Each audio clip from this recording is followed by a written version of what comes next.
Hello and good morning from Brussels. This morning I'm coming with good news.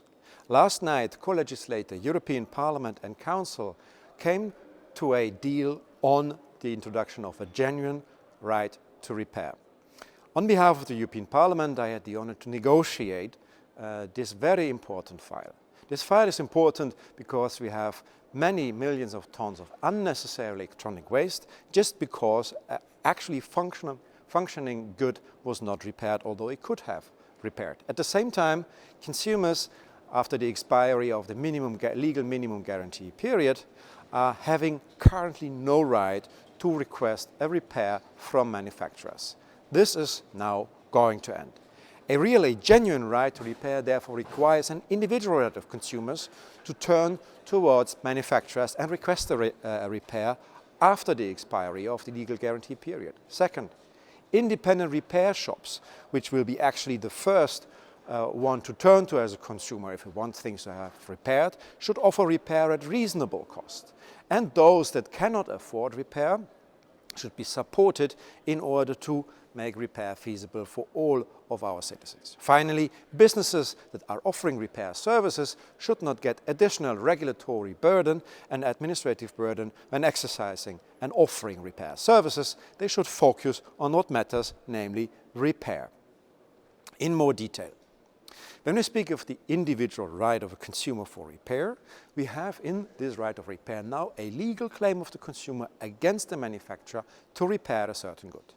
This right is limited to certain product categories, where elsewhere in Union law we find repairability requirements. This is already now quite an extensive list of goods, such as white goods or vacuum cleaners. We have included smartphones and tablets, as well as batteries, so that e-bikes, with regard to batteries, will be covered by this right to repair. The European Commission can extend this list once new repairability requirements are adopted under eco-design regulations. This means we are going to have a permanently expanding and growing right to repair. More importantly even, if we are an end consumer that is actually capable of repair or an independent repair shop, what we need is affordable spare parts. We have therefore included in this right to repair a requirement that manufacturers have to offer spare parts that they make available at a reasonable cost that does not deter repair. This means once manufacturers are obliged to provide for spare parts or they offer them on a different basis, all spare parts must be at a reasonable cost that does not deter repair. In that, consumer organizations, repair organizations, but also repairers and consumers get the legal means in their hand to control ridiculously high prices for spare parts that should go down with this particular measure. Moreover, we know that even if we have affordable spare parts, at times there are contractual clauses, software or hardware techniques by manufacturers that prevent affordable repair by second-hand spare parts or spare parts made by 3D printing. We included now a clause that this kind of contractual clauses, hardware and software techniques that impede repair are to be prohibited, provided that they cannot be justified by other legitimate reasons. If we have this proper right to repair, we need to turn to what is actually happening within the minimum guarantee period. Here consumers can freely choose between replacement and repair. This free choice of consumers remains unlimited, but we increased an incentive to choose for repair.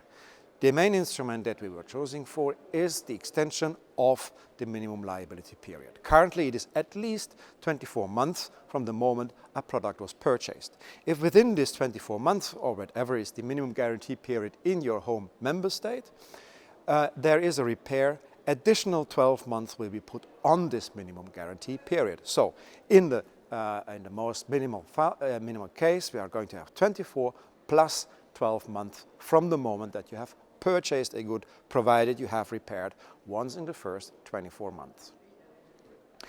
Moreover, we have included an obligation that member states shall take at least one measure to support repair in their home member states. This can be repair vouchers, as Austria does, repair fund, as it is done in France, but it can be also measures like municipalities offering for free municipal space in order to install repair cafes. A clear commitment of member states to do something in all of our member states is now provided for in our right to repair. Finally, businesses that are offering repair services shall do so without unnecessary regulatory or administrative burden. Therefore, the repair information form that was provided by the European Commission in its original proposal to be binding and mandatory on all repair service providers was changed into a voluntary form. Repairers may make use of it, but they are not obliged to. This might be interesting for all those repairers that want to offer cross-border repair services, but if not, they shall precisely do what they are supposed to do, focus on repair.